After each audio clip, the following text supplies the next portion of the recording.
Emaloli kuvelonke lalibangisa eThekwini esikhumuleni semikhumbi nalasuka kulesikhumulo sola bambekile kusukela itolo ebusuku lokufaka emaloli latfala kudla lokubolako nalokungaboli kudla lokuningi lokulinzeleke kuyiswa ititoro letehlukene kusengcupheni yokonakala.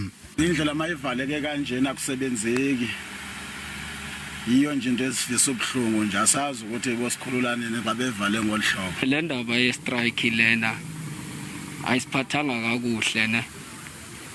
Kusukela ekseni umuntu uhleli lana azange ngidle yabona kumele ngihambe ngiyothenga ukudla sekungcono ngoba sengiseduzana angaze ngigeze sinisikusile. Akhuluma na SABC ngaphandle kwecamera lumunye bashayeli uthe bashayeli bakuleli bamthathele tikiyane tincwadzi temtsetfo temaloli ebashayeli bangaphandle kuphinze kwabikwa ukuthi labanye bashayeli bangaphandle bashiye emaloli abo babaleka. Letinye timoto letiphumako naletingenako kwaZulu Natal kudzingeke ukuthi tijike njengoba indlela beyivaliwe.